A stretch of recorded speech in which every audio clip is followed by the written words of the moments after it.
Қайырлы күн, қазақ елі, қалдарыңыз қалай? Мінекей өздеріңіз көріп тұрғандай, бүгін біз сіздермен мясо по-тайски жасаймыз. Ал кеттік. Өздеріңіз көріп тұрғандай, майды мөлшермен құйып аламыз. Етімізді жақсылап, жіңішкелетіп, турап, өздеріңіз көріп тұрсыздар, 4 бұрышта етіп турап, оны болғаннан соң біз жақсылап тұз, кішкене паприка, май құйып, әдемілеп маринадтап аламыз. Одан кейін осындай қызып тұрған, өздеріңіз көріп тұрған тапамызға майды құйып, мінекей біз етімізді қуырып жатырмыз. Егер етіңіз жақсы, өзіңіздің қалағаныңыздай, мына менің етімдей әдемі болып туралсын десеңіз, онда міндетті түрде етті алдын ала холодильникке, морозильникке салып қойсаңыз болады, е? Морозильниктен шыққаннан кейін әдемілеп кішкене жібегеннен кейін барып турасаңыз, сіздің етіңіз тура сіздің қалағаныңыздай болып туралады. Оған дейін мінекей өздеріңіз көріп тұрғандай тұз бұрышын біз алдын ала салып алған болатынбыз, маринадтың кезінде. Енді жақсылап әдемілеп қуырып жатырмыз. Енді өздеріңіз көріп тұрсыздар, бұл тайскимен не беруге болады? Гарнир, оның не дейді, запеченный картофель, немесе пюремен беруге болады, немесе күрішпен беруге де болады. Енді жаңағыдай мына көкөніспен бергенге өте келіспейді, өйткені бұның өзінің ішінде көкөністері бар. Ал кеттік, енді қазір екінші тапамызды қосып, қатты қыздыртып, оның содан кейін біз өзіміздің сіздермен бірге көріп тұрғандай, мінекей бірінші пиязымызды салып қуырып аламыз,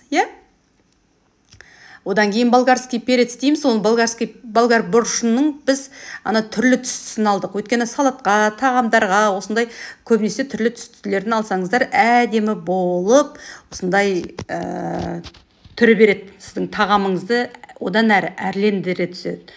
Содан кейін мінекей өздеріңіз көріп тұрсыздар, біз не істейміз? Пиязымызды жақсылап турап алдық. Ол туралған пиязды мінекей бұны орысша долькамен деп атайды. Қиғаштап турап алып, осылай ішіне салып, бір өте қатты емес, жеңіл желпі бір қуырып аласыздар. Қуырып болғаннан кейін істейміз, оны еттің ет дайын тұрған тапамызға саламыз. Дұрыс қой, Ал жақсы, кеттік. Енді өздеріңіз байқап тұрған шығарсыздар, мен арасында кейбір ашылмай тұрған, енді менің пияздарым ұсақ-ұсақ, енді соның өзінде де ашылмай тұрған араларын бәрін мен ашып, жаңа қолымдағы былғауышпен арасын ашып алдым. Мінекей өздеріңіз көріп тұрғандай, мінекей болгар бұрышы светофор әртүрлі әдемі түс беріп тұр. Өздеріңіз байқап тұрсыздар ма? Мінекей соны онда жеңіл желпі жақсылап қуырып алдық. Өте қатты қуырудың қажеті жоқ. Әдемі түрін кетіріп тастаудың қажет жоқ. Өйткені бұл бізде өте қатты пісіп, езіліп кетсе, онда біздің тағамымыздың да және осы түрін де, дәмін де кетіріп тастайды. Түсінікті ғой, Жақсы, енді не істеп жатырмын мен? Қазір менің қолымда майға араласқан мен сарымсақ салдым. Айта кетейінші, қыздар, егер осы видеоларым барлығы ұнап жатса, міндетті түрде комментарияға жазып кетіңіздер. Менің мына жерде көрсетпеген сіздерге күріш бар, гарнир. Ол гарнирді көргілеріңіз келіп жатса, менің келесі видеома жазылыңыздар. Міндетті түрде.